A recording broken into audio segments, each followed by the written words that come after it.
বই পড়ার মাধ্যমে যেটা হয় আমরা যে অনেক কিছু অনেক পারসেপশন অ্যান্ড এভরিথিং বই থেকে নিয়ে বুকিশ নলেজ হিসেবে নিয়ে নিজে অনুভব করে নিজের মাইন্ডসেটকে সেট আপ করতে পারি। খালিদ ফারহানের মতে তুমি যদি অন্যদের চেয়ে ডিফারেন্ট হতে চাও তাহলে তোমাকে 3টা কাজ করতে হবে, তার মধ্যে 2টা হচ্ছে একটা হচ্ছে বই পড়তে হবে, একটা হচ্ছে ট্রাভেল করতে হবে। ইমোর ব্যাকএন্ডে কিন্তু একটা বিশাল সাইকোলজি আছে, এটা কেউ বুঝেই না। একজন অ্যাডাল্ট মানুষ এক্স্যাক্টলি একটা বাংলা বই এতখানি ইনফ্লুয়েন্স করছে যে ওনার লাইফের ক্যারিয়ার বলো লাইফ বলো সব কিছু চেঞ্জ হয়ে গেছে একটা বই, বিভূতিভূষণের বই। এই যে পুরো ব্যাপারগুলো না একটা পাঠকের মধ্যে যখন যাবে ও তখন খুব ম্যাচিউর সিদ্ধান্ত নিতে পারবে। নজরুলের প্রেম হচ্ছে অনেকটা কট্টরপন্থী প্রেম, যে তুমি আমার মানে আমার আর কারো না। রবীন্দ্রনাথের হচ্ছে যে আমি জানি তুমি আমার মানে, এটা হচ্ছে এটা আরেকটা স্যাক্রিফাইস। সৌমিত্র আর হচ্ছে অপর্ণা সেনগুপ্ত, এই দুইজনের জুটিতে সমাপ্তি আমি না পাগল হয়ে গেছি দেখে, যে it was so beautiful. Hello, this is Ramzan Ali Emon from Passive Journal Book Podcast. Hello, this is Bhabna Mukherjee from Passive Journal Book Podcast, যেখানে আমরা fiction, non fiction, self help, business সব ধরনের বই নিয়ে আলাপ আলোচনা করে থাকি। আজকের এপিসোডটা ভীষণ ভীষণ পরিমাণের আপনাদেরকে মানে আমরা যারা বইয়ের কাজ করি, আমি শিওর ভাবনা আপু এবং আমি, আমাদের কাছে প্রচুর পরিমাণ রিকোয়েস্ট আছে যে আপু আমি জানি যে বই পড়া কেন জরুরি, আমি অনুভব করছি, আমি এতদিন বই পড়ি নাই, আমি বই পড়া শুরু করতে চাই। সো কোন কোন বইগুলো দিয়ে আমরা বই পড়া শুরু করবো? সো আই এম শিওর আমার কাছে বিশাল এই প্রশ্নগুলো আসে, তোমার কাছে নিশ্চয়ই আসে। এটা রেগুলারলি হচ্ছে কমেন্টটা পাই যে আপু অ্যাজ এ বিগিনিয়ার আমি বই পড়ি নাই, এখন পড়তে চাচ্ছি, ভিডিও দেখে ভালো লাগতেছে বা অনেকের দেখে ভালো লাগতেছে, কি বই দিয়ে শুরু করবো? তোমরা যেগুলো পড়ো মানে ওরা বলে যে তোমরা যেগুলো পড়ো তো অ্যাডভান্স থাকে এভরিথিং, আমরা বিগিনার হিসেবে কি দিয়ে শুরু করবো? কারণ সব বই দেখা যায় যে ইজি টু আন্ডারস্ট্যান্ড হয় না। শুরুতে যদি আমি ভারী বই ধরাই দিই মানুষের ভালো নাও লাগতে পারে, মানে শেখাটা তো অ আ ক খ দিয়েই হতে হবে। একদম অ আ ক খর বই নিয়ে আজকে আমরা আলোচনা করবো। অ্যান্ড আসলে এইটা কেন জরুরি যে মানে বই পড়ার ব্যাপারটা হচ্ছে যে একটা মাটির কাঁচা পুতুল যারা হচ্ছে নতুন বই পড়া শুরু করে, এদেরকে না আমি যেইভাবে শেপ দিব, যেই ধরনের বই এরা পড়ে বই পড়া জার্নি শুরু করবে, এদের প্রত্যেকের না পারসেপশন ডিফারেন্ট হয়ে যাবে। কেউ হুমায়ুন আহমেদ দিয়ে শুরু করলে তার পারসেপশন আলাদা হবে, কেউ সত্যজিৎ দিয়ে শুরু করলে পারসেপশন আলাদা হবে। সো এই জায়গাটা না ভীষণ ইম্পর্টেন্ট যে কী বই দিয়ে শুরু করা উচিত, কী বই দিয়ে শুরু করবো। এমনিতেই আপনি যদি সাধারণভাবে জান যে আপনি যে কোনো বই দিয়ে শুরু করতে পারেন, আপনার আমি জানি যে হয়তো তোমার ক্ষেত্রেও ঘটনা ঘটেছে যে ছোটোবেলায় আমি এমন বই পড়েছি যে বইগুলো আমার পড়ার না, যে বইগুলো আমার পরের পড়া দরকার বাট আমি আগেই পড়ে ফেলেছি, ঠিক আছে। এবং এটা মানে সত্যি কথা বলতে এটা অনেক বেশি শেপ করে। যেমন আমি যদি একদম ছোট একটা মানুষকে সামহ শরৎচন্দ্রের বই দিয়ে বলি যে তুমি পড়তে থাকো, ও অনেক কিছুকে লাইফের অনেক কিছুকে না ও একটু অন্যভাবে দেখবে। ওই সেম মানুষকে যদি আমি শুরু থেকে ফেলুদা দিতাম বা শঙ্কু সমগ্র দিতাম বা গল্পগুচ্ছ দিতাম, এক একজনের এক এক ভাবে যেত। কারণ ও তো জীবনটাকে অনুভব মানে ও বইগুলো যখন পড়ছে ও নিজের মতো করে অনুভব করছে, ওরা পাথটাই হচ্ছে চেঞ্জ এবং মাইন্ডসেটটাই ডিফারেন্ট হয়ে যেত। সো দ্যাটস ওয়াই বিগিনার হিসেবে আমি বলবো যে কিছু কিছু ক্ষেত্রে আসলে কিছু নির্দিষ্ট টাইপের বই দিয়ে শুরু করলে একদম বিগিনার হিসেবে রাস্তাটা অনেক ভালো হয়। পরবর্তীতে অন্য কোনো ফ্যাক্টর দিয়ে ইনফ্লুয়েন্স না হয়ে নিজে নিজে চিন্তা করে ভালো বই সিলেক্ট করে মানুষ পড়তে পারে। সো ভালো রিডার হওয়ার জন্য কিন্তু শুরুটাও ভালো হওয়াটা, বলতেছি না যে না ভালো না হইলে সব শেষ হয়ে গেল, নট লাইক দ্যাট। পরেও চুজ করতে পারো, পরেও তুমি চুজ করতে পারো, ঠিক করতে পারো, কিন্তু যত হয় তত বেশি ভালো হয়। আচ্ছা, আরেকটা ডিসক্লেমার আমরা দিয়ে দেই, আমরা এই ভিডিও আমরা এক্সপেক্ট করতেছি যে হচ্ছে কিশোর থেকে বাকি বয়সগুলো আমরা এর বাচ্চা কেউ আমাদের ভিডিও দেখবে শুরু করবে এটা আমরা এক্সপেক্টও করি না আসলে। সো কিশোর যারা হচ্ছে মোটামুটি থাকে, যেমন কমেন্ট সেকশনে আমরা যখন দেখি যে লাইক কলেজ বা অ্যাডমিশন স্টুডেন্ট থেকে আমাদের স্কুল মানে মোটামুটি শুরু হয়, ওদের থেকে আই গেস এটা মোটামুটি ভালো আর কি। সো আমরা ওই যে ধরো ক্লাস 8-এ যে বাচ্চাটা পড়ে তারপরে জেনারেশন থেকে আমরা ধরো একদম যারা আমি ধরলাম যে ইয়ুথ, আমি ধরলাম যে 24-25 বছর বয়স হয়তো আগে বই পড়ে নেই, তাদের জন্য I think it will be helpful. তারাও বেশ একটা খুব ক্লিয়ার মানে একটা গাইডেন্স পাবে যে না আমার এই টাইপের বই পড়লে আমার জন্য ভালো হয়, যেহেতু বইটা যেহেতু নতুনভাবে শুরু করবে। এক্স্যাক্টলি, বই এমন একটা ব্যাপার যেটা তুমিও বললা যে আমাদের একটা পডকাস্ট ছিল যে 7 habit of highly effective people, যে তুমি কিছুদিন আগে একবার পড়ছো, এখন একবার পড়ছো, সো তোমার কাছে পারসেপশন ডিফারেন্ট, তোমার কাছে রিয়েল লাইফের ঘটনাগুলো হচ্ছে যে রিলেট করতে পারো। সো বই আপনি সবসময় আপনার কাছে বইটা জরুরি। যখন আপনি যেমন আমাদের খালিদ ফারহান ভাই, উনি হচ্ছে লাস্টে ওনার আমি একটা পডকাস্ট নিয়েছিলাম বই বিক্ষর জন্য, ওখানে উনি বলেছে যে এখন উনি জোর করে হলেও হচ্ছে যে জাফর ইকবালের জিটুসি রিসেন্টলি বেরিয়েছে ওটা পড়ছে। সো তারপর হচ্ছে যে মাঝে মধ্যে মাসুদ রানা, উনি এখনও 3 গোয়েন্দা মাসুদ রানা পড়ে। সো হ্যাঁ, আপনি একটা যখন আপনার বয়স যখন 12, 13, 14, আপনি যখন মাসুদ রানা পড়ছেন, তা আপনার এক্সাইটমেন্ট আলাদা, একটু বড় হচ্ছেন, এক্সাইটমেন্ট আলাদা, জিনিসপত্র আলাদা। সো মানে আপনি কখনো হয়তো 70% পাবেন, কখনো হয়তো 90% ওখান থেকে রিটার্ন পাবেন, বাট বই সবসময় আপনাকে ভালো জিনিস আসলে সাজেস্ট করবে। সো আমরা যদি একদম শুরু করি যে আসলে কোন বইগুলো দিয়ে শুরু করা উচিত, আমাকে যদি তুমি জিজ্ঞেস করো, আমি সরাসরি বলবো সত্যজিৎ রায়, বিকজ এইটার পিছনে same for me. Nice nice. So আগে তোমারটা বলো কেন। ওকে, সত্যজিৎ রায়ের ক্ষেত্রে যদি আমি বলি, তাহলে আমি বলবো যে ফেলুদা দিয়ে আমি পার্সোনালি হচ্ছে গিয়ে আমি সত্যজিৎ রায়কে চিনছি ফেলুদার মাধ্যমে। আমার একজন টিচার ছিলেন, উনি হচ্ছে আমাকে আমার জন্মদিনে ফেলুদা সমগ্র গিফট করছিলেন। কোন ক্লাসে এটা? As far as I remember, that was class 4 or 5, মানে খুব পারফেক্ট একটা পারফেক্ট টাইমে।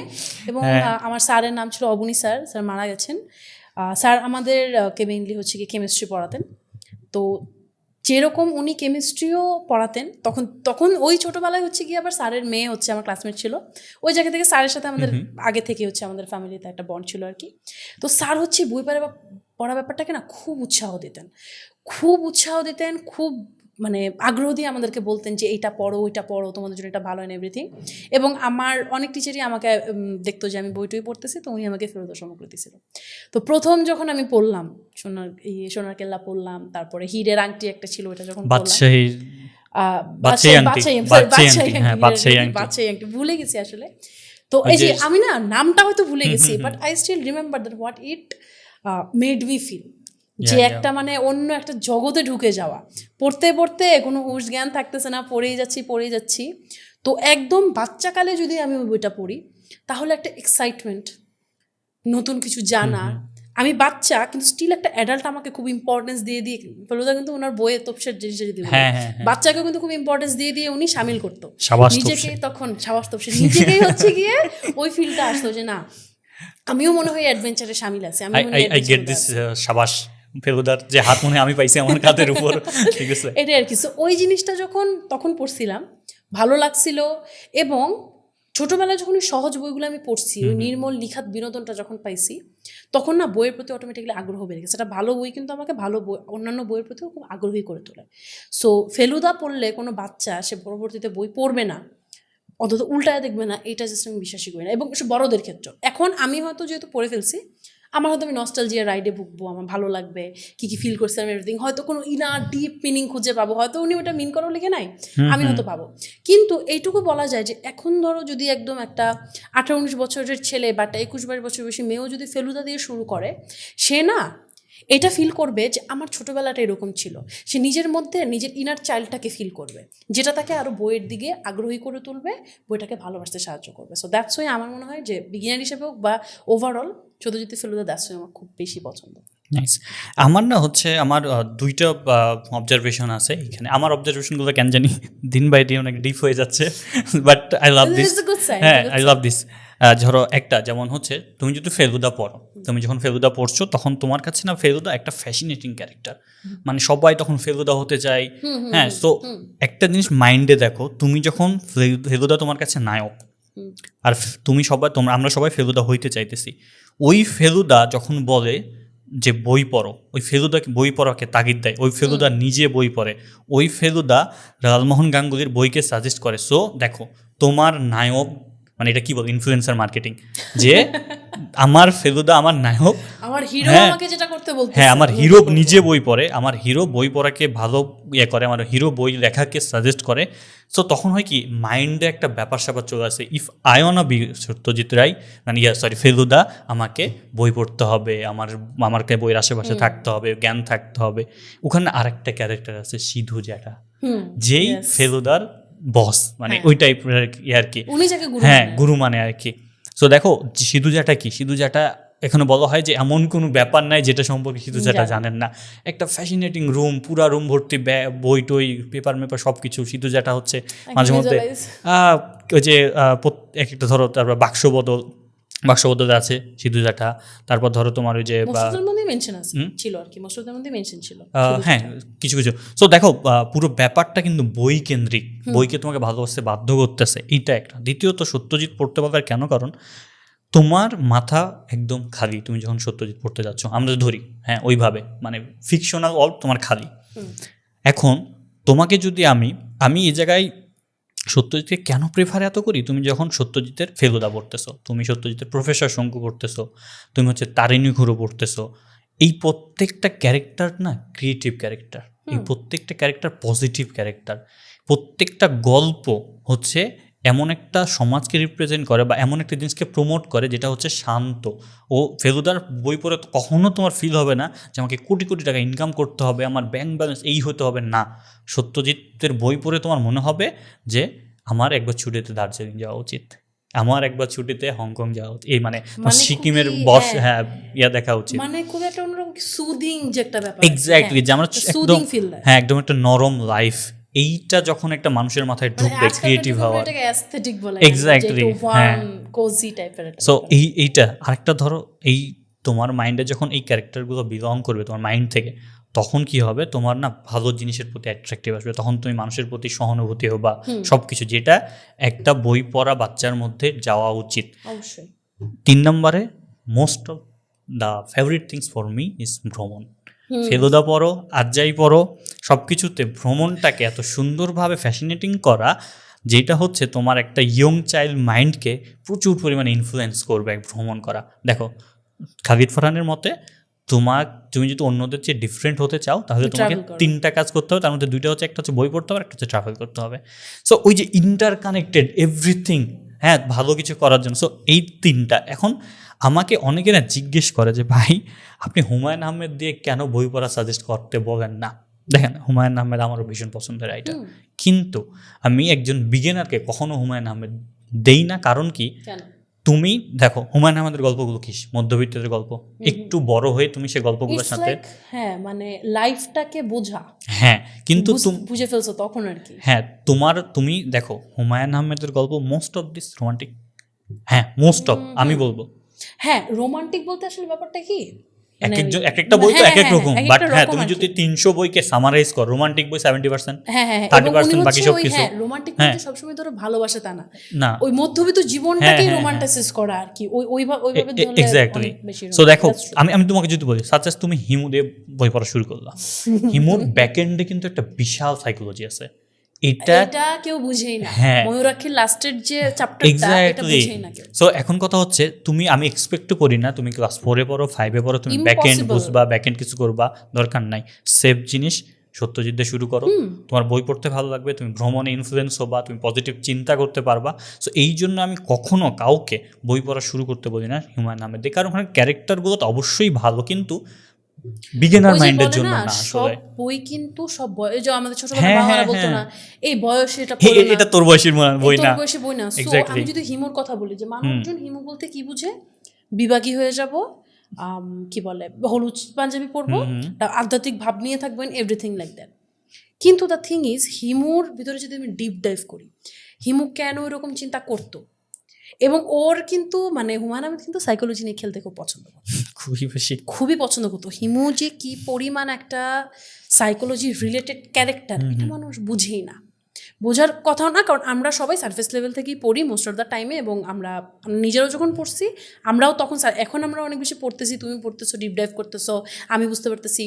আমি সিরিয়াসলি আমি 5 বছর আগে বুঝতাম না যে হিমুর পিছনে জিনিসটা কী আছে। আমি বিজ্ঞান অবশ্য করি নাই হিমু দিয়ে, ওই জন্য হয়তো আমার ওইভাবে আমার শেপ হয় নাই। তবে দ্যাটস ট্রু যে ওই রকম দেখতে সারফেস লেভেলে হালকা হইলেও যেগুলো বেশ ওয়েটেড ক্যারেক্টার বা বই আছে, ওগুলো দিয়ে শুরু না করাটাই বেটার অপশন। মানে সত্যজিতের বই পড়লে ওই ফাঁকা মাইন্ডটার মধ্যে অনেক রকমের ক্রিয়েটিভ জুস আসে, যেটা হচ্ছে পরবর্তীতে একটা রিডারকে হেল্প করে to understand things better. And হচ্ছে হ্যাঁ একটা জিনিস খেয়াল করবা যে সত্যজিতের প্রত্যেকটা গল্পে ইচ অ্যান্ড এভরি স্টোরি একটা ক্রিয়েটিভ ক্যারেক্টার থাকে, প্রত্যেকটা গল্প একটা করে ক্রিয়েটিভ ক্যারেক্টার থাকে। সো এটা হচ্ছে মানে ওয়ান্ডারফুল, ইটস ওয়ান্ডারফুল। আমরা যদি ধরো সেকেন্ড ইয়াতে যাই, যে বা দ্বিতীয়ত আমরা কাকে দিয়ে সাজেস্ট করতে পারি, আমার মনে ভীষণ পছন্দের আমাদের সবার, এবং সত্যজিতের সাথে পডকাস্ট করছি যার বই নিয়ে, হ্যাঁ হ্যাঁ হ্যাঁ, এবং হচ্ছে যে সত্যজিতের সাথে যে মানুষটা খুব ভালো মতো রিলেট, ভাবনা আপু প্লিজ। ওকে, সো হচ্ছে বিভূতিভূষণ বন্দ্যোপাধ্যায় আমাদের সবারই খুবই পছন্দের একজন লেখক, যিনি হচ্ছে গিয়ে প্রকৃতির সাথে কিভাবে হচ্ছে একাত্ম হতে হয় এবং সেই প্রকৃতির মধ্যে হারায় যাওয়া, আবার একই সাথে মুদ্রার অপর পিঠের মতো জীবনকে খুব প্রবলভাবে বাঁচা, ওইটাকে হচ্ছে গিয়ে যে বেঁচে থাকার জন্যই আর কি, জীবনকে সেলিব্রেট করা আমাদের মানে পথের পাঁচালী, অপরাজিত, আর প্রকৃতির একাত্মতা, অ্যাডভেঞ্চার, চাঁদের পাহাড়, আরণ্যক। তো এই বইগুলা পড়লে আসলে মানে অন্যরকম ভাবে না নিজের মাইন্ডটাই শেপ হয়ে যায়। ওই যে খালিদ ফারহান ভাই একটা কথা বলে না, যে বই পড়া, ট্রাভেল করা কেন অনেক বেশি ইম্পর্টেন্ট যদি তুমি ভালো কিছু করতে চাও। বই পড়ার মাধ্যমে যেটা হয়, আমরা যে অনেক কিছু, অনেক পারসেপশন অ্যান্ড এভরিথিং বই থেকে নিয়ে, বুকিশ নলেজ হিসেবে নিয়ে নিজে অনুভব করে নিজের মাইন্ডসেটকে সেট আপ করতে পারি বা শেপ করতে পারি। ঠিক সেরকমভাবেই ট্রাভেলিংয়ের ক্ষেত্রে কি হয়, যে অনেক জায়গা ঘুরে, অনেক মানুষজন ঘুরে টুরে সেগুলো নিজের মধ্যে নিতে পারতেছি। এখন দিস ইজ ট্রু যে সবার পক্ষে আসলে ট্রাভেল করা ওই লেভেলে পসিবল হয় না, তাদের জন্য হচ্ছে বিভূতিভূষণের বই। এন্ড একটা জিনিস না, প্রকৃতির মধ্যে তোমাকে ট্রাভেল করাই, you don't have to go anywhere. And হচ্ছে যে আমাদের একটা পডকাস্ট হয়েছে তোমার হচ্ছে সত্যজিৎ রায় এবং ফেলুদা এই ব্যাপার স্যাপার নিয়ে। ওখানে আমরা বিভূতির একটা কথা বলেছিলাম যে তুমি যদি দেখো যে সত্যজিৎ রায় কিন্তু যখন তোমার হচ্ছে যে উনি পথের পাঁচালী করে তার 1 বছর আগের কাহিনী, যে উনি মোটামুটি বাংলা সিনেমা টিনেমা দেখতেন না, ঠিক আছে, উনি প্রচুর পরিমাণে বাইরের সিনেমার ফ্যান ছিলেন। সো দেখো, যেই মানুষটা কখনো না মানে বাংলা সিনেমা পছন্দ করতো না, দেখতোই না, ওই মানুষটা আমাদের উপমহাদেশের একজন অস্কার জয়ী ফিল্ম মেকার হয়ে গেল। এটার পিছনে সবচেয়ে বড় অবদান হচ্ছে আম আটির ভেপু, তখন ছিল সেইটা নাম, এখন সেই নাম হচ্ছে পথের পাঁচালী আর কি। যে এই মানুষটাকে যখন ওই বইটা দেওয়া হয়, উনি তো হচ্ছে যে একটা অ্যাডভার্টাইজিং ইয়াতে চাকরি করতো আর কি, সো ওনাকে যখন দেখা হয় তখন হচ্ছে যে উনি তো ওই সময় হচ্ছে একটা লন্ডনে একটা ট্রিপে গেছিলো আর কি, ইন্ডাস্ট্রিয়াল ট্রিপে, উনি আর হচ্ছে যে বিজয়া, সত্যজিতের স্ত্রী আর কি। তো ওনাকে যখন দেওয়া হয়, উনি লন্ডন ট্রিপের মধ্যে ব্যাক করার পর উনি পুরো হচ্ছে আমরা যেটাকে এখনকার ভাষায় বলছি গ্রাফিক্স নভেল, ওটা পুরো এঁকে ফেলছে, হ্যাঁ স্টোরি বোর্ড বানায় ফেলছে, হ্যাঁ জাহাজে বসে, তারপর ওই যে ওখানকার ট্রেনিংয়ের ফাঁকে ফাঁকে আর কি স্টোরি বোর্ডগুলো বানাইতেছিল। তারপর হচ্ছে কিভাবে উনি চাকরি ছাড়লো, ওনার বিজয়ার হচ্ছে গহনা বন্ধক রেখে সিনেমাগুলো, এটা নিয়ে আমাদেরও যে একটা পডকাস্ট আছে, আপনাদের হয়তো এখানে দেওয়া থাকবে, আপনারা দেখে নিয়েন আর কি, ইটস ওয়ান্ডারফুল। এটা নিয়ে আমরা প্রায় অনেকক্ষণ কথা বলেছি। হ্যাঁ, কিন্তু একটা জিনিস দেখো, যেই মানুষ সিনেমা দেখতো না সেই মানুষ হচ্ছে অস্কার পাইছে, এই পথের পাঁচালী তাকে ইনফ্লুয়েন্স করছে। এবং একটা জিনিস হচ্ছে লক্ষণীয়, ওই সময় পুরো ভারতবর্ষে এই ধরনের সিনেমা চলতো না। সো একজন নিয়ম ভেঙে ওর নিজের পছন্দ, সত্যজিৎটাই কি বলে একটা ইন্টারভিউতে দেখছে যে আমি সেই সিনেমা বানাই যেটা করতে আমি এনজয় করি বা আমি নিজে যেটা দেখতে চাই আর কি। সো ওনাকে যখন বলা হলো যে আপনি শুধু বাংলাতেই কেন সিনেমা বানান, আপনি বাইরের ল্যাঙ্গুয়েজে কেন সিনেমা বানাতেন না, সো দেখো বাংলাতে আমি বড় হয়েছি, আমার নিজে বাংলাতে আমি খেয়েছি, আমি বাংলা ভাষায় গল্প করেছি, বাংলা ভাষায় আড্ডা দিয়েছি, আমি না জানি যে কোন ভাষায় কীভাবে অনুভূতি প্রকাশ করতে হয়, কোন কেউ কিছু হয়। হ্যাঁ, আমি বাইরে গেলে সিনেমা বানাতে পারবো, কিন্তু আমি বাংলায় বসে যেই সিনেমা বানাতে পারবো, যে অনুভূতি তুলে আনতে পারবো, আমি বাইরে যেগুলো পারবো না। সো আমি যেন বাইরে জেনে বাংলাতে সিনেমা বানাচ্ছি। মাতৃভাষাটার মধ্যে দিয়ে যেভাবে এক্সপ্রেস করা যেত, এখন আমরা যদি ইংলিশে সত্যজিৎ রায় নিয়ে কথা বলতাম, we could express, I know, আমরা পারতাম, কিন্তু এখন যে এক্সাইটমেন্ট নিয়ে, যে চমৎকার একটা ফিল নিয়ে করতেছি না, এটা আসলে আসতো না।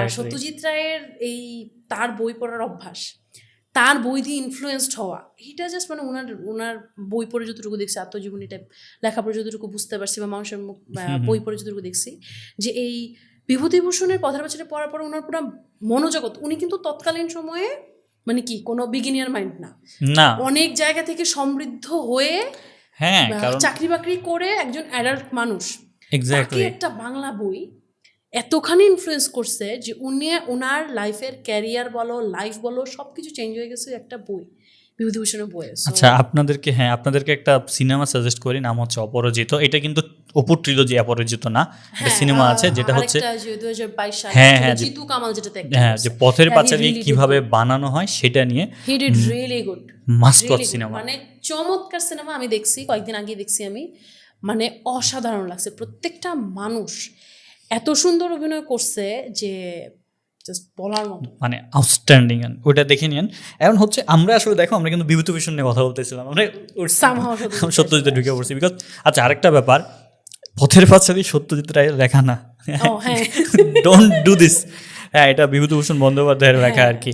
এটা অনেকেই বলে যে হ্যাঁ সত্যজিতের পথের পাঁচালী, সত্যজিতের সিনেমা পথের পাঁচালী, কিন্তু উপন্যাসটা লিখছে, মানে পুরো ট্রিলজিটাই লিখছে হচ্ছে বিভূতিভূষণ। আর এখানে ছোট করে একটু অ্যাড করে দেই যে অপুর ট্রিলজিতে অপুর যে ছেলে ছিল কাজল, ওই বিভূতিভূষণের ছিল তারাদাস বন্দ্যোপাধ্যায় কিন্তু কাজল নামে একটা সেপারেট হচ্ছে হ্যাঁ, বই লিখছে।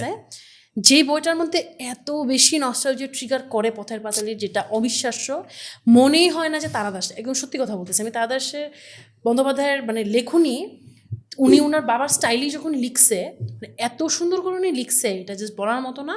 যারা উপটুলজি পছন্দ করেন, দেখছেন এবং বইটাও পড়ছেন, তারা অবশ্যই কাজল বইটা পড়েন, ভালো লাগবে। তারানাথ তান্ত্রিক, তারানাথ তান্ত্রিকও তো হচ্ছে মানে বিভূতিভূষণ লিখছে, দেন উনি এক্সটেন্ড করছে, আর কি। ওইটা একটা ডিফারেন্ট জনরা, কিন্তু কাজলের বইটা একটু সামহাউ না ওই যে তুমি তারাপদের কথা লেখার কথা বললা, তাই বললাম আর কি।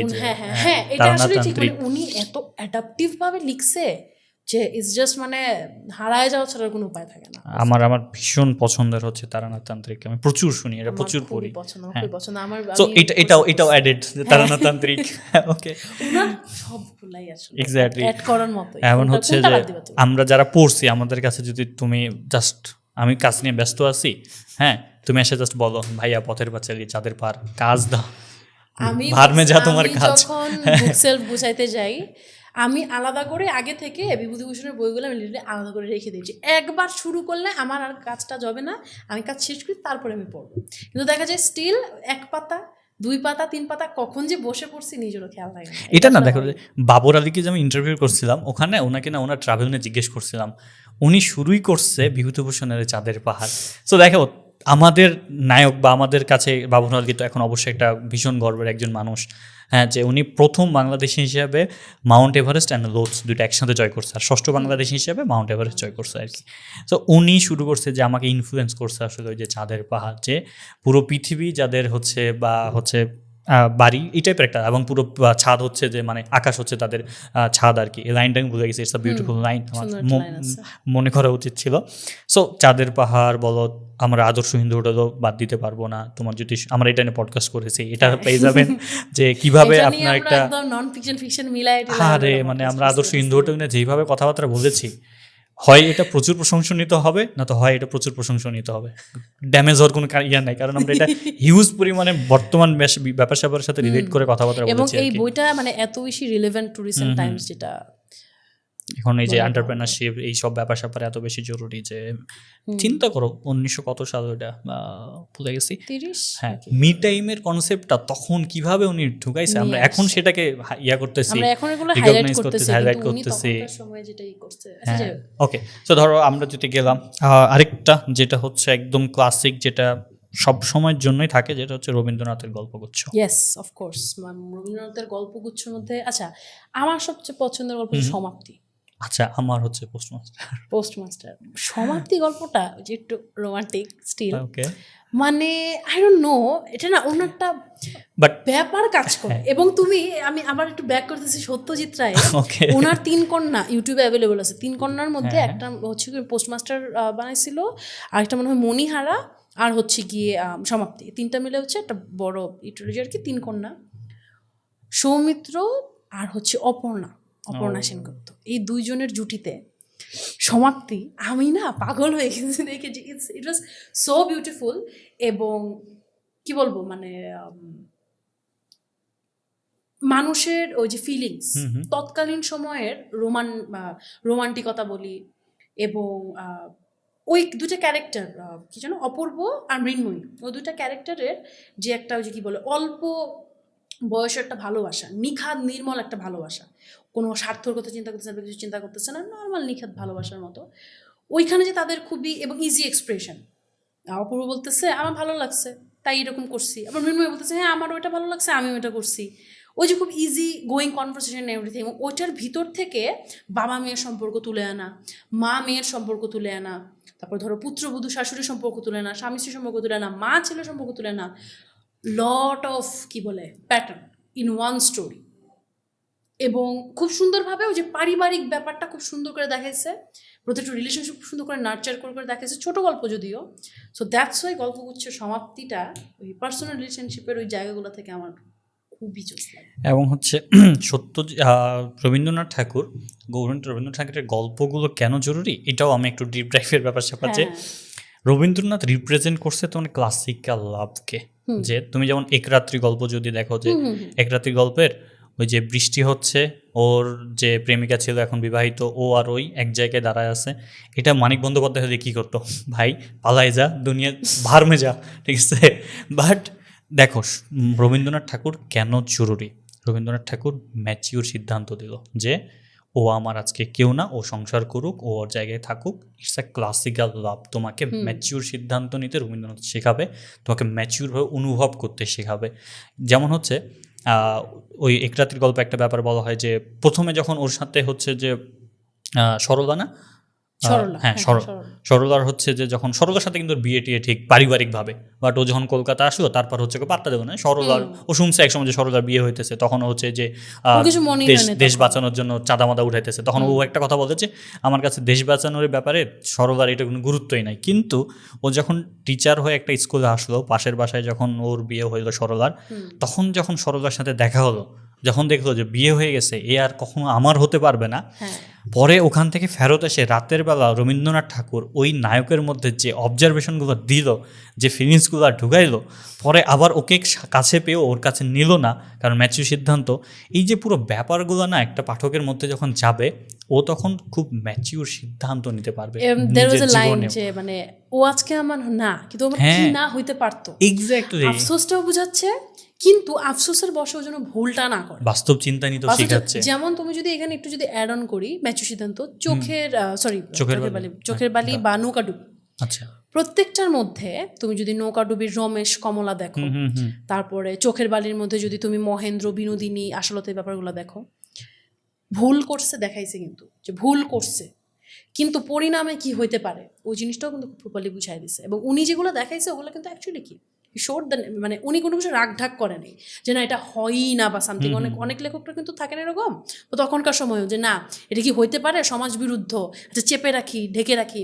উনি জিনিসটা দেখাইছে, দেখানোর পরে খুব সুন্দর করে দেখাইছে যে কি হইতে পারে, এবং খুব ম্যাচিউরভাবে একটা সাটেলভাবে বুঝাই দিয়েছে যে এরকম কাহিনী হলে এরকম হবে ফিকশনের থ্রুতেও, so you shouldn't go for this type thing. সো সত্যিকার অর্থে এই ম্যাচিউর লেখা বা এই ক্লাসিক্যাল লাভগুলো দেখানোর জন্য ওই যে বললাম ওই feelings, expression and everything, Rabindranath Tagore is the best. একটা গান আছে না আপু, ওই যে রিসেন্টলি যেটা সবচেয়ে প্রিয় হচ্ছে ইয়ার কণ্ঠে, আরজিতের কণ্ঠে, আমারও পরানো যাহা চাই তুমি তাই। সো এইটার যে একটা খুব পিওর একটা লাইন আছে যেটার সাথে ক্লাসিক্যাল লাভ খুব ভালো মতো যায়, সেটা একটু বলো তুমি।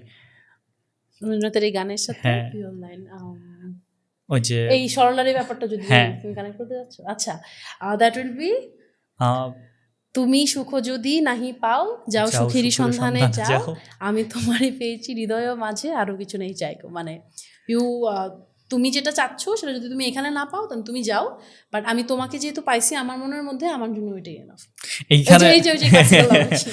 এইখানে হচ্ছে যে আপনি ইয়ার দেখবেন নজরুলের প্রেম হচ্ছে অনেকটা কট্টরপন্থী প্রেম, যে তুমি আমার মানে আমার আর কারো না। নজরুলের ইয়ার হচ্ছে যে তোমার রবীন্দ্রনাথের হচ্ছে যে আমি জানি তুমি আমার, মানে এটা হচ্ছে এটা আরেকটা, হ্যাঁ স্যাক্রিফাইস, আর আরেকটা যে আমি যদি বুঝতে পারি, যেটা হচ্ছে তোমার এক রাত্রি গল্পে যে ও আমাকে ভালোবাসে, কিন্তু বাস্তবিক ক্ষেত্রে আমরা একা হতে পারছি না, বাট দ্যাট ডাজন্ট মিন যে ও আমাকে ভালোবাসে না। ও আমাকে ভালোবাসে, এটাই আমার কাছে একটা স্বর্গীয় ব্যাপার, আসলে আমাকে পাইতেই হবে সংসার জীবনে, না পেলে কিছু হবে না।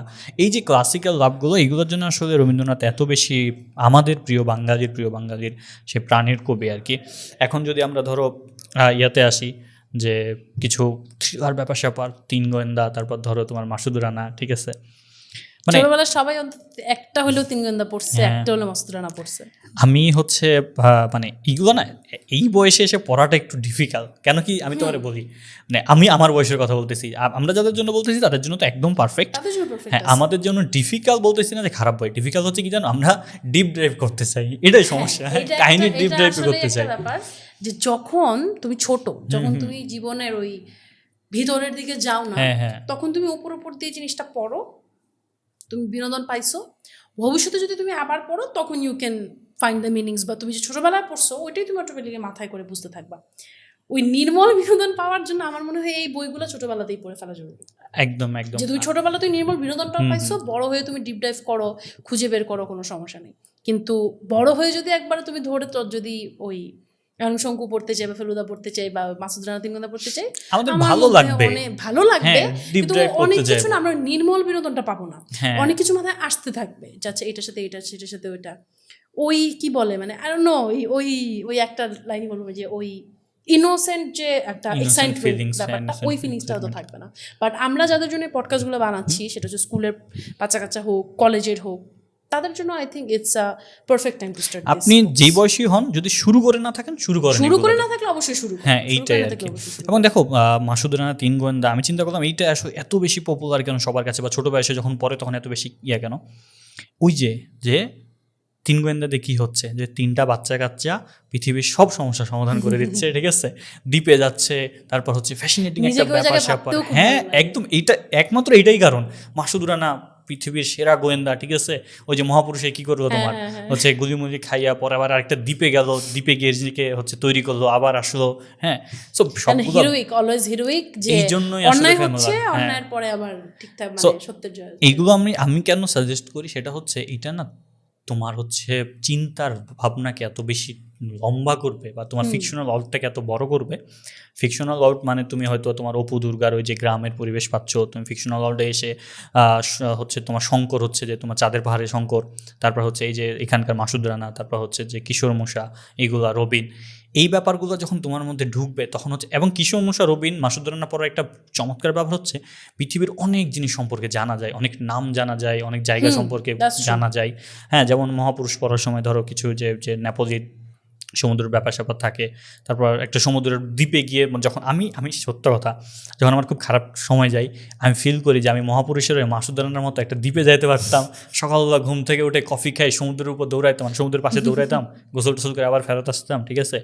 সো ইটস আ ফ্যাসিনেটিং, মানে এটা থাকা উচিত একটা মানুষের জীবনে, কারণ আমাদের রিয়েল লাইফ না এতটাও হচ্ছে যে ইয়ার না, মানে রিয়েল লাইফ ইজ ধরতে গেলে খুব অনেক বেশি পজিটিভ অ্যাঙ্গেল থেকে ধরলেও স্ট্রেসফুল। সো অফকোর্স তুমি লাইফ থেকে অবশ্যই তোমার মানে রিচার্জ হওয়ার জন্য, রিকভার করার জন্য, হিল করার জন্য অবশ্যই একটু ব্রেক দরকার, একটু হলেও এসকেপ দরকার। ওই এসকেপে তুমি যদি হচ্ছে গিয়ে যে ইজি ডোপামিন পাওয়ার জন্য রিল দেখো, বা ওই একটা প্রোটা স্ক্রল করতেছো, ওটা না তোমার মাইন্ডকে আরো বেশি জাঙ্ক ফুড দেওয়ার মতো, যে খিদা লাগছে আমি জাঙ্ক ফুড খাচ্ছি, শরীর খারাপ করছে, অসুস্থ হয়ে পড়ে আসি, জাঙ্ক ফুড খাচ্ছি, কেন কি ভালো লাগার জন্য। কিন্তু ওই তখন যদি এই টাইপের ভালো বই পড়া যায়, ভালো জিনিস যখন আমি কনজিউম করতেছি, আমি রিকভার করব ভালো মতো, রিচার্জড হব, এবং ওই স্ট্রেসগুলোকে তখন আমার একটু হলেও কম লাগবে, যে না একটু কম স্ট্রেস আমি ফিল করবো, কারণ আমি মোটিভেটেড হয়ে আবার রিয়েল লাইফে হচ্ছে ব্যাক করবো। সো এইটা অনেক জরুরি যে তোমার 3 গোয়েন্দা, মাসুদ রানা, এগুলো যেমন পৃথিবীর অনেক ব্যাপার স্যাপার সম্পর্কে জানাই, ফ্যাসিনেটিং ক্যারেক্টার, নিজের ইমপ্রেশন হচ্ছে এগুলো ব্যাপার স্যাপারগুলো বাড়াই। পরে যদি আমরা আসি যে তোমার ভীষণ প্রিয়, সেটা হচ্ছে আশাপূর্ণা দেবীর। হ্যাঁ, সত্যবতী ট্রিলজি। তো মেইনলি আশাপূর্ণা দেবীর বই আমি কেন পড়তে বলি, এতক্ষণ আমরা থ্রিলার, ক্লাসিক্যাল, ক্রিয়েটিভ ব্যাপার নিয়ে কথাবার্তা বললাম।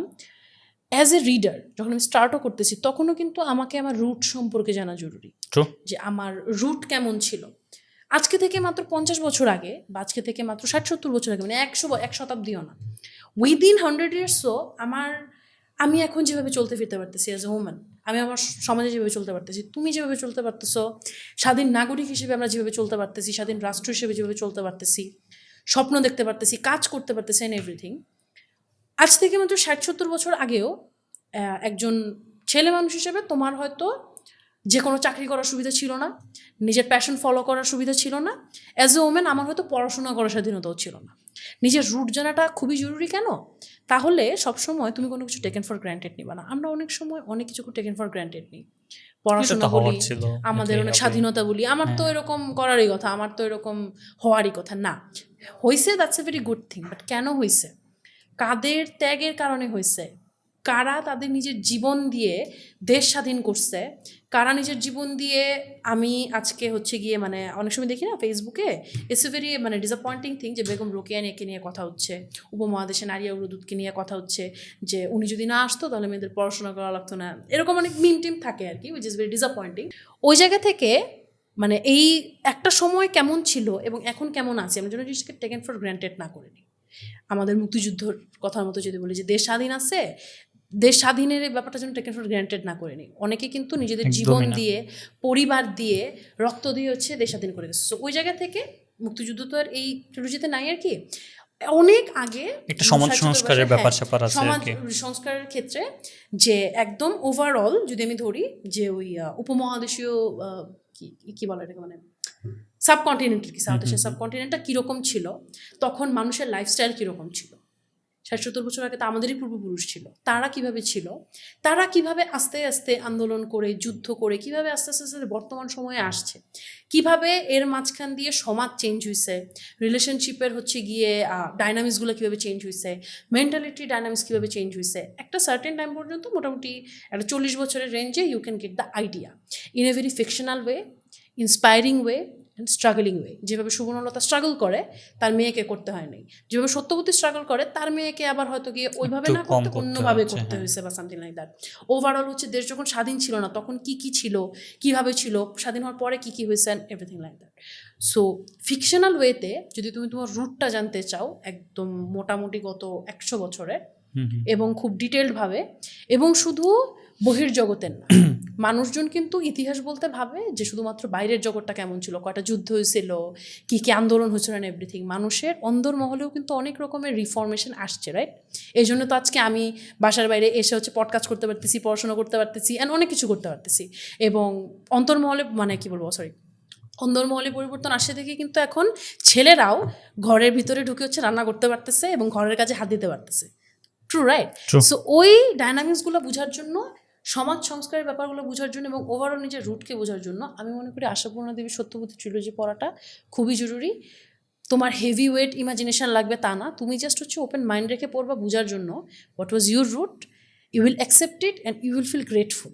এই বইটা এই 3টা বই পড়ার পর না তুমি গ্রেটফুল ফিল করবা যে আমার অ্যানসেস্টাররা এত কষ্ট করে গেছে আমার জন্য, and you will be motivated to মানে মেক দিস সাস্টেনেবল।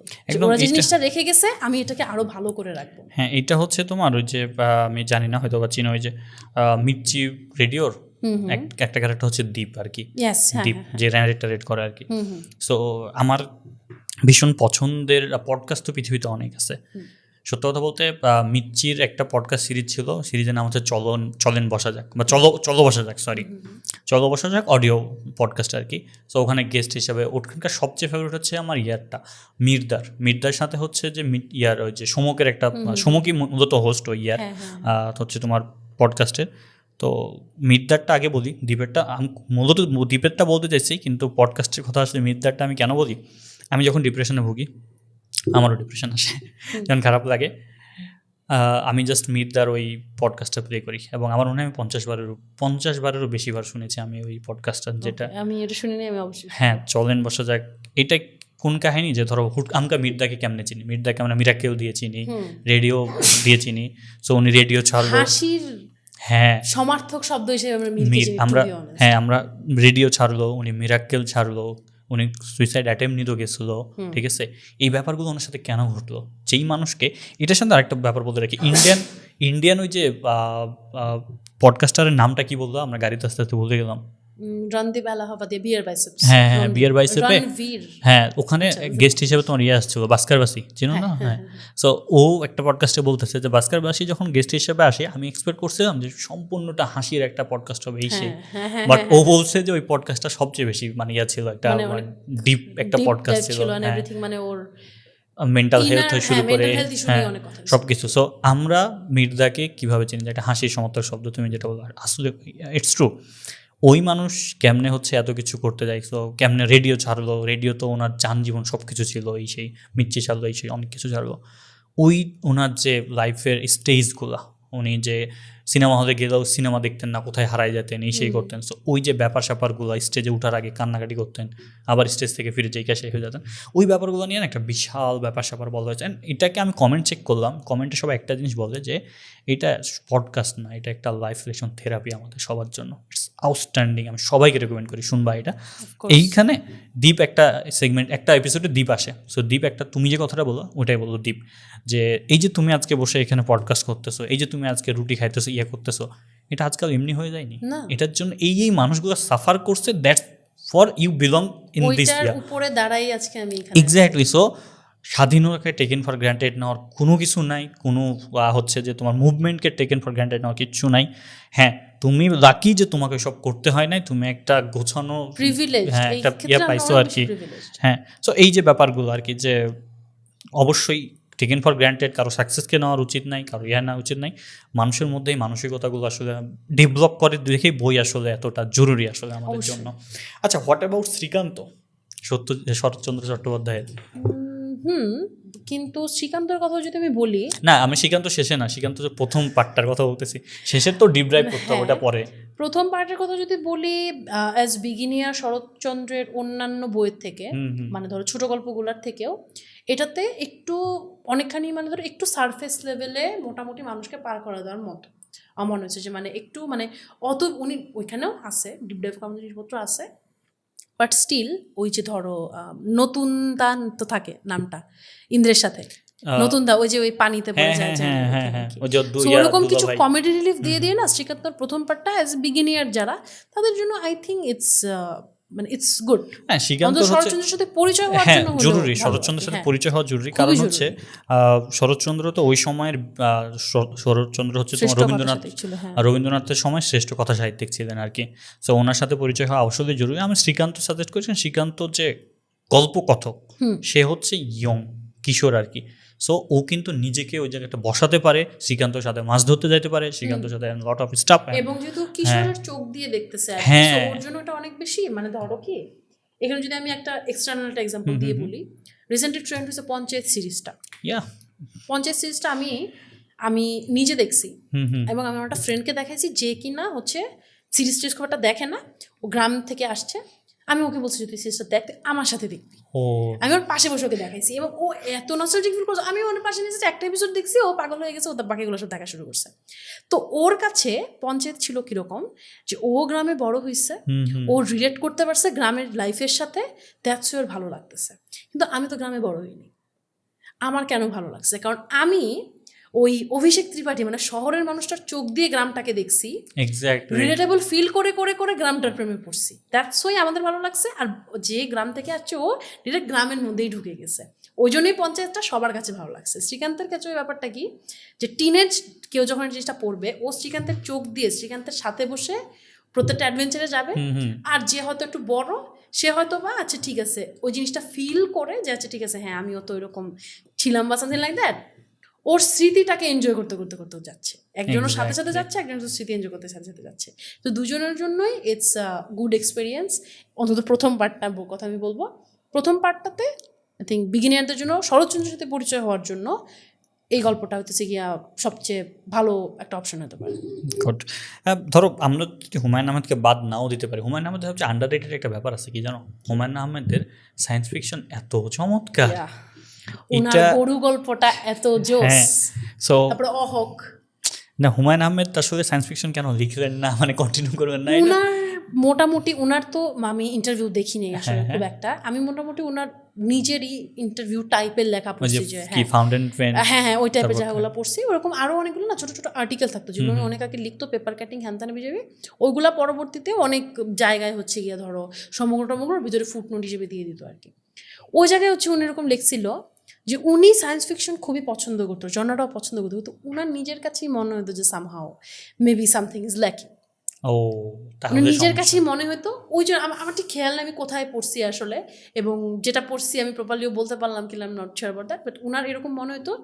এবং উনি সামহাও জাফর ইকবালকে, উনার নিজের ছোট ভাইকে সায়েন্স ফিকশন লেখার জন্য বেশি শ্রদ্ধা করতো, যে এই ছেলে যেভাবে লিখতেছে এটা ওরই স্ট্রংয়ে স্যুট হয়েই থাকবে, তার হচ্ছে এটা একটু ল্যাক লাগতো দেখি উনি খুব একটা বেশি লিখে নেয়। কিন্তু উনি যাই লিখছে, আমার একটা মনে নেই, একটা ছিল কি বলে, একটা স্টোরি ছিল এরকম যে মেয়েটার নাম সুরগলি টুনটুনি বা কিছু একটা থাকে, মেয়েটার মা মারা যায়, তার স্টেপ মাও মারা যায়, স্টেপ মামও মারা যায়, দেন একটা আধ্যাত্মিক টাইপের ক্যারেক্টার হচ্ছে বাসায় আসে, ওর বাবার ইটের ফার্ম থাকে বা সামথিং, ওই লোকটা হচ্ছে অন্য একটা ওয়ার্ল্ডের সাথে কানেকশন করতে পারতো, এবং ওই মেয়েটাকে ওই পাওয়ারটা দিয়ে যায়, এবং ওই লোক এটাও বলে যে তোমার স্টেপ মম কিন্তু মারা যায় নাই, তাই কিন্তু তোমার বাবা আসলে মারছে, এবং সে হচ্ছে কিছু ইলেকট্রিক জিনিসপত্র দিয়ে নাকি, এবং এই ধরনের কথা ছিল ওই গল্পটার মধ্যে। স্পয়লার অ্যালার্ট, স্পয়লার অ্যালার্ট, এই ধরনের জিনিসপত্র না, not spoiler alert, kind of not spoiler alert.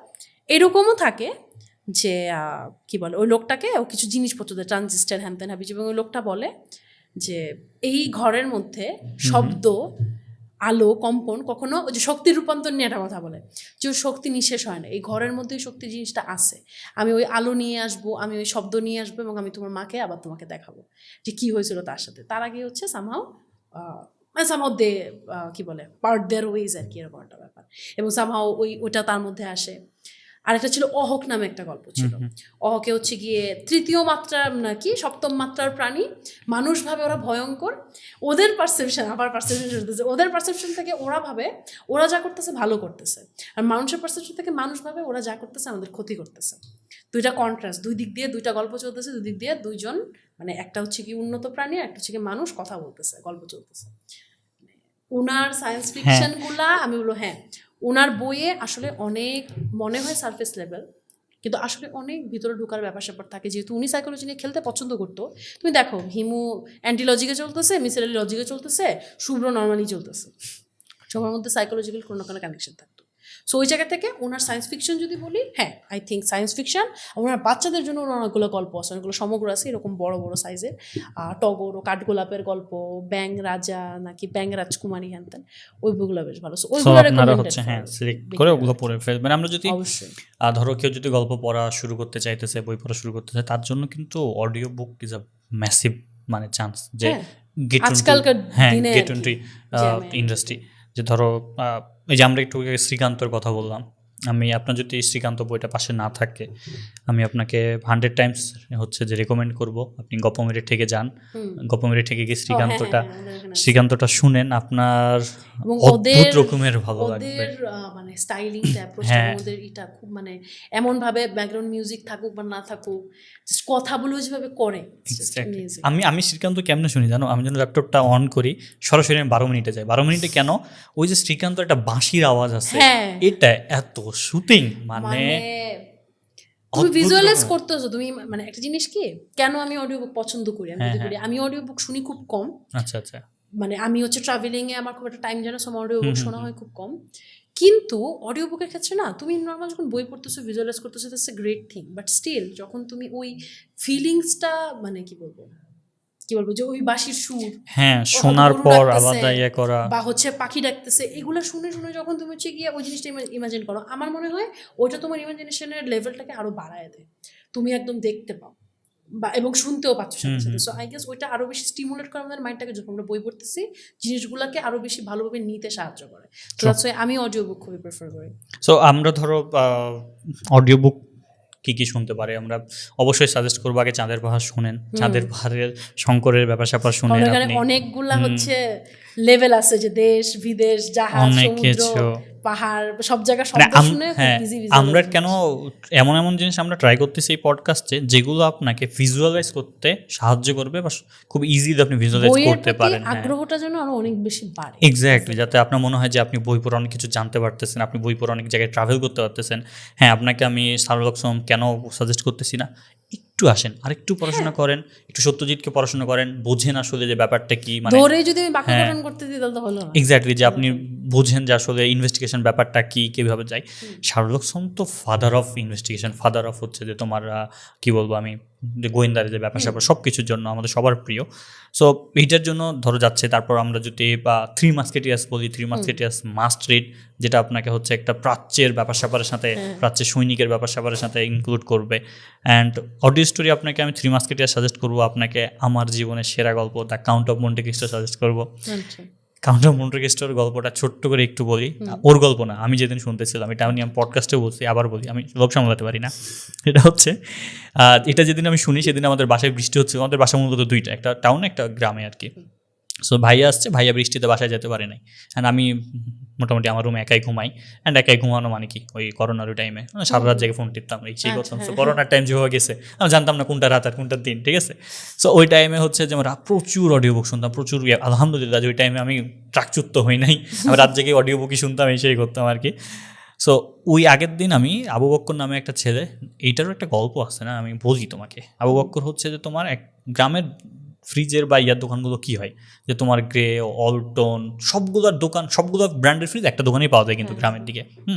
তো ওখানে ও একটা ছেলে থাকে আমার ওখানকার, ও এত বেশি অডিও বুক শুনে, মানে তুমি কি চিন্তা করবা যে আরে ও তো গ্রামে একটা ইয়াতে ম্যানেজার, ও কি জানবে, ও আমার চেয়ে ভালো শুনে, ও আমার চেয়ে বেশি জানে। ও আমাকে সাজেস্ট করলো the count of Monte Cristo, ঠিক আছে। আমি শোনা শুরু করলাম। এটার আরেকটা গল্প কি, আমি মিরপুরে আমাদের হচ্ছে বইবৃক্ষ বা বিউপির একটা ইভেন্টে আমাদের বুক পার্টনার ছিল। সো ওখানকার একটা অনুষ্ঠান শেষ করে আমি বাইক কল করছি, বাসায় আসবো, বাইক কল করছি, বাইকে হচ্ছে উঠবো, হুট করে দেখি যে বাইকার ভাইয়া, ও ভাইয়া হচ্ছে তোমার নারায়ণ সান্যালের কাঁটায় কাঁটায় সিরিজ শুনতেছে রেডিও মিলান থেকে। হ্যাঁ, আমি অবাক হয়ে গেছি। মানে সত্য কথা, কেউ যদি আমার সবচেয়ে ভালো বন্ধু হতে চাই, সে হচ্ছে যে অডিও বুক শুনতে হবে, তাহলে আমি তোমার সাথে 14 ঘন্টা গল্প করতে পারবো অডিও বুক নিয়ে। আমি অবাক, ভাইয়ের সাথে পুরো রাস্তা, আমি নর্মালি ড্রাইভারদের সাথে, তেমন ড্রাইভার না, অবশ্যই ড্রাইভার না, ওনারা ভীষণ সম্মানীয় একজন ব্যক্তি, ভাইয়াদের সাথে আমার নর্মালি খুব বেশি কথা হয় না, আমি ইয়ারফোন দিয়ে গান টান শুনি বা অডিও বুক শুনি। ওনার সাথে আমি পুরো রাস্তা গেজাইছি, উনিও গেজায় না, মানে দুজনের এত ভালো মতো কথা, ভাই ওটা শুনছেন, ভাই এটা শুনছেন। হ্যাঁ, অপরিচিত লোকদের সাথে এটা আমিও খেয়াল করছি। এক্স্যাক্টলি। ধরো আমি হয়েছে আমার সাথে এরকম যে বাদি ঘরে গেছি, ঠিক আমি যে বইটা পছন্দ করি হেলান দিয়ে হয়তো উনি বইটাই দেখতেছে, যাইয়া কথাবার্তা শুরু মানে না একটা অটোমেটিক কানেকশন ফিল হয় যে উনি এই বইটা পছন্দ করতেছেন, মানে উনারা সব ওই যে স্পোর্টস যারা পছন্দ করে, তারা যেমন 2 ফুট 2 ব্রাজিল একসাথে হলে বা 2 আর্জেন্টিনা একসাথে হলে শুরু করে, সো ওরকম সেম বইকে রেকমেন্ড করতেছে, বা এমন হয়তো বা যে কোনো গ্যাদারিং এ ওই দুজন একটা বই নিয়ে কথা বলতেছে, আমি পাশে হয়তো দাঁড়ায় আছি, শুনছি, যাই আমিও একটু কনভারসেশনে একটু অ্যাটেন্ড করে আসি, ভালো লাগে এই জিনিসগুলো। সো ওই ধরো ভাইয়ার সাথে, ভাইয়া আমাকে এত কিছু সাজেস্ট করছে।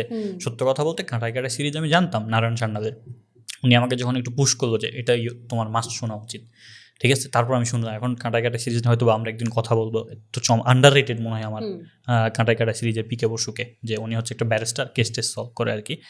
সো ওনার পর আমি কাঁটায় কাঁটায় সিরিজ শুনছি। তো দেখো, মানুষকে কখনো আসলে কোনোভাবেই জাজ করা উচিত না, কে কোনটা শুনে, কে কীভাবে জানে, কতটুকু আর কি। সো ধরো সেদিন রাতে আমার নর্মালি কী করা উচিত, আমি ভাইয়াকে প্রচুর ভয় পাই, রাসেল ভাই। সো উনি আমাকে ছোটোবেলা পিটাইছে অনেক পড়াশোনার জন্য। সো আমি ভয় পাই, তো সরি রাসেল ভাই। সো কী করছি আমি, ধরো তোমার মোটামুটি রাতের বেলা ভাইয়া থাকলে আমি তো ঘুমাই যাবো, ফোন টোন টিপবো না, অবশ্যই হাতে নিব না। কিন্তু সেদিন রাতে আমি একটু শোনা শুরু করছি গল্পটা, একটু পরে তো ঘুমাই যাবো অটোমেটিকভাবেই। ওই গল্প যখন শেষ হয়, আমি শোনা শুরু করছি রাত 12টায়, মানে রাত 11টায়, 12টা তো রাত অনেক, রাত 11টায় ওই গল্প যখন শেষ হয়, তখন মোটামুটি রাত 4টা 4:30 আজান টাজান দিতেছে আর কি। কারণ ওই গল্পে একটা সিন থাকে, যেই গল্পের সিনটা হচ্ছে যে ওই অ্যাডভান দান্তেস হচ্ছে একটা ইয়াতে যায়, কারাগারে যায়। হ্যাঁ, কারাগারে গিয়ে হচ্ছে ওই যে দেশদ্রোহী মামলায় কারাগারে যায়, অ্যান্ড ওই কারাগার থেকে কখনো জীবিত ফেরত আসে না, কিন্তু ও একটা কাহিনীর পর আসে, আমরা না বলি কারণ এটা পডকাস্ট আছে, এই যে এখানে দেওয়া থাকবে, শুনে নিয়েন আর কি, the count of Monte Cristo. তো ওই গল্পে গিয়ে ও দেখা যায় যে ও হচ্ছে যে তোমার কারাগার থেকে সমুদ্রে লাফ দেয়, অ্যান্ড সমুদ্রের মধ্যে কিন্তু কারাগারটা।